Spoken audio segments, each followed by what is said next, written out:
छात्रों, आज हम देखेंगे लेसन नंबर 9, रीढ़ की हड्डी। बैकबोन जिसको बोलते हैं उसको रीढ़ की हड्डी कहा जाता है। प्रस्तुत पाठ के लेखक जगदीश चंद्र माथुर जी हैं और इस कहानी के माध्यम में उन्होंने स्त्री शिक्षा का महत्व हमारे लाइफ में, हमारे जीवन में स्त्री शिक्षा यानी वुमेन्स एजुकेशन जो बहुत ज़रूरी है उसके बारे में बताया है। और समाज जो है इसमें थोड़ा सा अलग टाइप का विचार करता है। जैसे अभी तो नहीं है, लेकिन पहले के ज़माने में स्त्रियों को शिक्षा नहीं थी, लड़कियों को पढ़ाई थोड़ा क्या अवॉइड करते थे लोग। तो अभी समाज जो है काफ़ी परिवर्तन हुआ है। अभी ये बातें अपने को नहीं दिखाई देती, लेकिन फिर भी कुछ हद तक जो है स्त्री शिक्षा को महत्व नहीं दिया जाता है। तो इस कहानी के माध्यम से प्रस्तुत एकांकी में जगदीश चंद्र माथुर जी ने स्त्री शिक्षा के महत्व को दिखाया है कि स्त्री शिक्षा, वुमेन्स एजुकेशन बहुत ज़रूरी है। लेकिन समाज में कुछ पुराने विचार वाले, कुछ ख्याल वाले लोग होते हैं। इनके विचारों पर उन्होंने प्रहार यानी वार करते हुए नारी का सम्मान हमें करना चाहिए और नारी को इस समाज में यानी वुमेन्स को एक अच्छा सम्मान मिलना चाहिए, उनकी कद्र होनी चाहिए और उनको समाज में महत्व, इम्पोर्टेंस दिए जाना चाहिए। तो इस तरह से इस कहानी के माध्यम से उन्होंने किस तरह से स्त्री शिक्षा का महत्व होना चाहिए, समाज क्या विचार करता है, इस बात को हम लोग इस कहानी के माध्यम से देखेंगे। तो ये ड्रामा टाइप लेसन है। इसके पात्र यानी कैरेक्टर्स हैं, उमा है, एक पढ़ी लिखी युवती है, रामस्वरूप जो है उनके पिताजी हैं, प्रेमा उनकी मम्मी है, उमा की मम्मी, शंकर जो है एक युवक है, एक लड़का है, और गोपाल प्रसाद हैं जो एक शंकर के पिताजी हैं। तो प्रस्तुत पाठ जो है एकांकी है, ड्रामा टाइप लेसन है।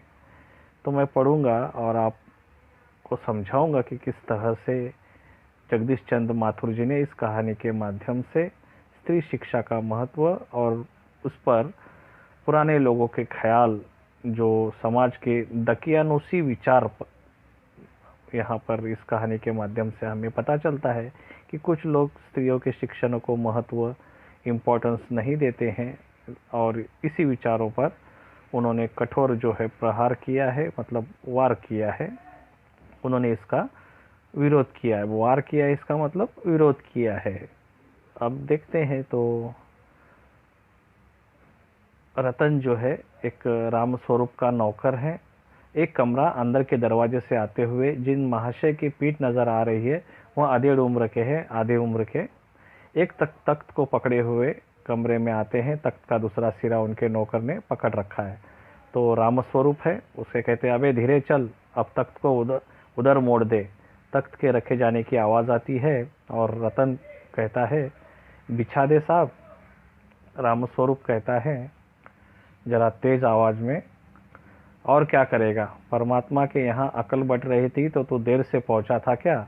बिछा दूँ साहब, और यह पसीना किस लिए बहाया है? तो इस तरह से रामस्वरूप जो है उनको वो बिछाने के लिए कहते हैं, क्योंकि उनके घर पर मेहमान आने वाले हैं, रहते हैं। तो रामस्वरूप कहते हैं दरी उठाते हुए, और बीबी जी के कमरे में से हारमोनियम उठा लाओ। हारमोनियम एक म्यूजिकल इंस्ट्रूमेंट्स है, वो उठाकर लाओ, और सितार भी उठाकर लाओ। ये दोनों चीज़ें उनको उठाकर लाने के लिए कहा। जल्दी जा। रतन जाता है और पति पत्नी तख्त पर दरी बिछाते हैं। अब मेहमान आने वाले हैं, इस तरह से रतन को चादर बिछाने के लिए कहा और उसको हारमोनियम और सितार लाने के लिए कहा जाता है, और सारी तैयारियां यहाँ पर दिखाई देती है। आगे प्रेमा जो उमा की मम्मी है, लेकिन वह तुम्हारी लाडली बेटी उमा तो मुंह फुलाए पड़ी है। रामस्वरूप कहते क्या हुआ? तुमने तो कहा था कि उसे ठीक ठाक करके नीचे लाना। रामस्वरूप कहते हैं अरे हाँ, देखो उमा से कह देना कि ज़रा करीने से आए, मतलब थोड़ा सा सज संवर कर और थोड़े तरीके से आए। ये लोग जरा ऐसे ही हैं, खुद पढ़े लिखे हैं, वकील है, सभा सोसाइटियों में जाते हैं, मगर चाहते हैं कि लड़की ज़्यादा पढ़ी लिखी ना हो। अब जो लड़का और जो उसके पापा देखने आने वाले थे, शंकर और गोपाल प्रसाद जी, ये खुद तो पढ़े लिखे हैं, एडवोकेट है, वकील है, सभा सोसाइटी में जाते हैं, लेकिन इनको लड़की कैसी चाहिए थी? ज़्यादा पढ़ी लिखी नहीं चाहिए थी। अब प्रेमा कहते हैं और लड़का रामस्वरूप कहते हैं, बाप शेर है तो लड़का सवा शेर है। बीएससी के बाद लखनऊ में ही पढ़ता है, मेडिकल कॉलेज में। कहता है कि शादी का सवाल दूसरा है, पढ़ाई का दूसरा, क्या करूँ, मजबूरी है। तो इस तरह से आपको समझ में आ गया होगा कि रामस्वरूप की जो लड़की है उमा, उसको देखने के लिए आने वाले हैं लोग। और जो आने वाले लोग हैं वो तो पढ़े लिखे हैं, लेकिन वे चाहते हैं कि उनके जो घर पर बहू बनकर आए या लड़की, वो अगर अपने लड़के को देखे तो वो ज़्यादा पढ़ी लिखी न हो या पढ़ी लिखी ही ना हो। ऐसे लोगों के विचार जो है, इस पर जगदीश चंद्र माथुर जी बड़ा प्रहार करते हैं और विरोध करते हैं ऐसे चीज़ों का। लेकिन अब उनकी बेटी तो पढ़ी लिखी थी, लेकिन वह बात उनसे वो छुपाना चाहते थे और उसे वो कहते हैं कि ज़रा तरीके से आए। तो इस तरह से उनके घर पर आने वाले कुछ मेहमान हैं। रतन कहता है, बाबूजी, बाबूजी, एकदम धीमी आवाज़ में। रामस्वरूप दरवाजे से बाहर झांककर, अरे प्रेमा, वे आ भी गए, तुम उमा को समझा देना, थोड़ा सा गा देगी, मतलब गाना वगैरह या उनको देखने दिखाने की रस्म थी। हाँ हाँ, आइए आइए। बाबू गोपाल प्रसाद बैठते हैं। हाँ हाँ, मकान ढूंढने में कुछ तकलीफ तो नहीं हुई? गोपाल प्रसाद कहते हैं, थोड़ा सा खासकर कहते हैं वो, नहीं, तांगे वाला जानता था, रास्ता मिलता कैसे नहीं। तो रामस्वरूप कहते हैं, हाँ हाँ हाँ, लड़की की तरफ मुखातिब होकर, और कहिए शंकर बाबू, कितने दिनों की छुट्टी है? शंकर जी कहते हैं, जी कॉलेज की तो छुट्टियां नहीं है, वीकेंड में चला आया था। तो इस तरह से उनमें बातें शुरू हो गई और मेहमान भी आ गए थे। तो आगे रामस्वरूप कहते हैं, तो आपके कोर्स ख़त्म होने में अब साल भर होगा? शंकर जी कहते हैं, हाँ हाँ, यही कोई साल 2 साल। रामस्वरूप, साल 2 साल? शंकर, हाँ हाँ हाँ जी, 1 आध साल का मार्जिन रखता हूँ। गोपाल प्रसाद कहते हैं, अपनी आवाज़ और तरीका थोड़ा सा बदलते हुए, अच्छा तो साहब, फिर बिजनेस की बात की जाए। अब ये बिजनेस की बात वो लोग कहते हैं। रामस्वरूप चौंक कर, बिजनेस?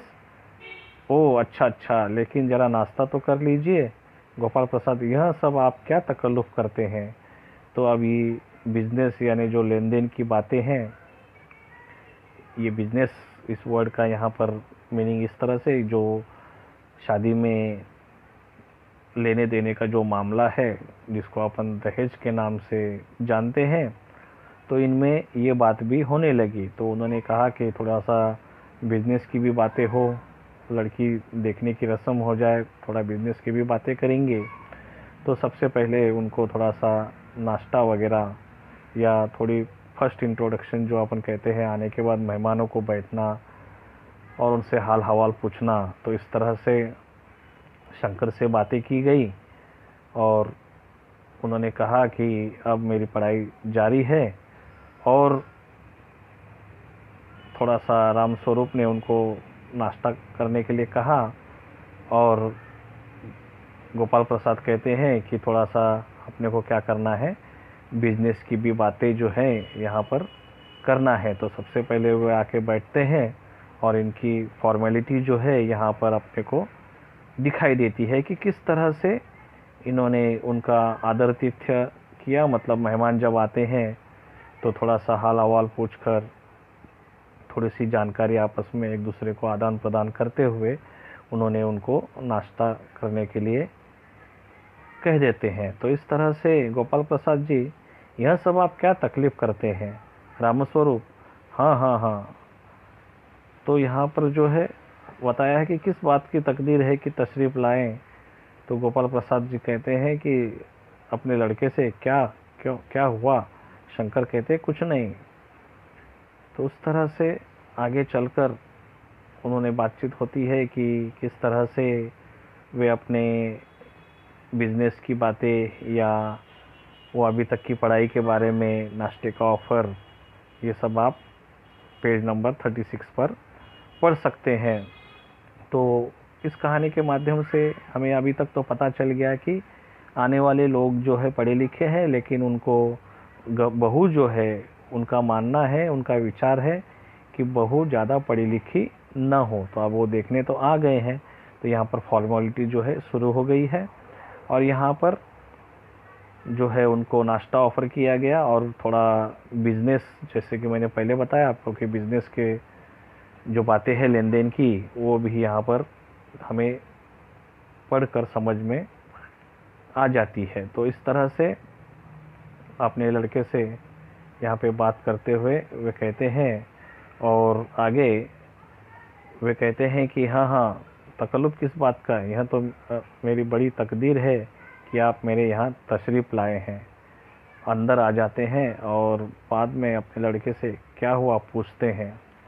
तो आगे शंकर जी कहते हैं कि कुछ नहीं है। थोड़ा सा गोपाल प्रसाद कहते हैं, झुककर क्यों बैठते हो? ब्याह तय करने आए हो, कमर सीधी करके बैठो। दोस्त ठीक कहते हैं कि शंकर की बैकबोन यानी रीढ़ की हड्डी जो है वो आप ठीक से बैठिए। तो आगे गोपाल प्रसाद जो है कहते हैं कि आखिर आप माने नहीं। तो रामस्वरूप कहते हैं कि चाय प्याले में डालते हुए, हाँ हाँ हाँ, आपको विलायती चाय पसंद है या हिंदुस्तानी? अब चाय की फॉर्मेलिटी यहाँ पर हमें दिखाई दे रही है। तो चाय उन्होंने लाने के बाद चाय पे बातें होने लगी। तो रामस्वरूप जो है कहते हैं कि हाँ हाँ, आपको विलायती चाय पसंद है या हिंदुस्तानी? उनसे क्वेश्चन पूछते हैं। गोपाल प्रसाद इसमें कहते हैं कि नहीं नहीं साहब, मुझे आधा दूध और आधी चाय दीजिए, और ज़रा चीनी भी ज़्यादा डालिएगा। शंकर खखार कर कहता है, सुना है सरकार अब ज़्यादा चीनी लेने वालों पर टैक्स लगाएगी। तो इस तरह से वे चाय का प्याला एक दूसरे की ओर बढ़ाते हुए, चाय पीते हुए वे आपस में बातें कर रहे हैं। आगे गोपाल प्रसाद जी चाय पीते हुए, सरकार जो चाहे सो कर ले, पर अगर आमदनी करनी है तो सरकार को बस एक ही टैक्स लगाना चाहिए। रामस्वरूप कहते हैं शंकर को प्याला पकड़ाते हुए, वह क्या? गोपाल प्रसाद कहते हैं कि खूबसूरती पर टैक्स लगना चाहिए, ब्यूटी टैक्स। रामस्वरूप और शंकर हंस पड़ते हैं। थोड़ा मजाकी मूड में वो लोग आपस में बात करते हैं कि खूबसूरती पर टैक्स लगना चाहिए। मजाक नहीं साहब, यह ऐसा टैक्स है जनाब कि देने वाले चू भी न करेंगे, क्योंकि सब अपने आप को स्मार्ट समझते हैं।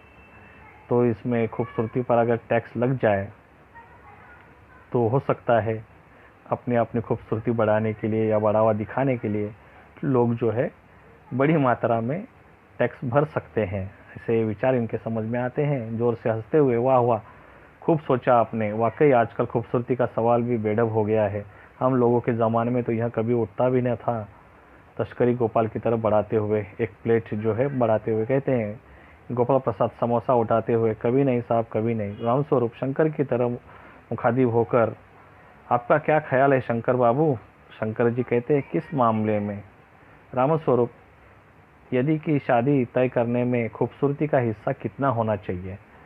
तो रामस्वरूप पूछते शंकर से कि खूबसूरती आपके लिए कितना ज़रूरी है, कि आप शादी का तय करते समय खूबसूरती को कितना बढ़ावा देते हैं? यह रामस्वरूप ने उनसे क्वेश्चन किया। गोपाल प्रसाद कहते हैं कि बीच में कहते हैं, यह बात दूसरी है बाबू रामस्वरूप।